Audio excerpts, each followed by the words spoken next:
It hasn't taken our politicians long to get back into full swing after the Christmas break. Today, the government looked like it was already in campaign mode, exploiting weaknesses in the economy to attack Labor's housing policies. Cuts to negative gearing on investment properties has been Labor policy since before the 2016 election. But with the housing market now in freefall, the Treasurer is warning a vote for Labor would make a bad situation worse. So now is the worst possible time for Labor's disastrous new housing tax. Josh Frydenberg isn't the only Treasurer to express concerns about cutting negative gearing.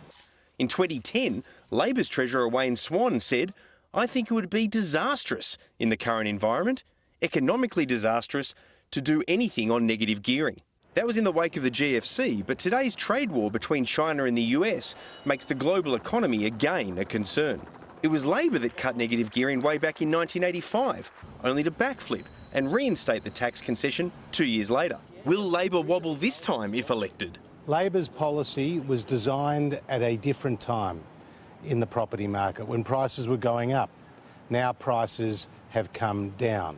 Shadow Treasurer Chris Bowen has staked his political career on Labor sticking to its policy guns. Even if it does, it might delay the policy's introduction if the housing downturn gets worse. Slated to start in 2019, any delay would punch a hole in Labor's costings, as much as $6 billion worth. Meanwhile, militant union figure John Setka has asked for privacy after being arrested and charged following a domestic disturbance.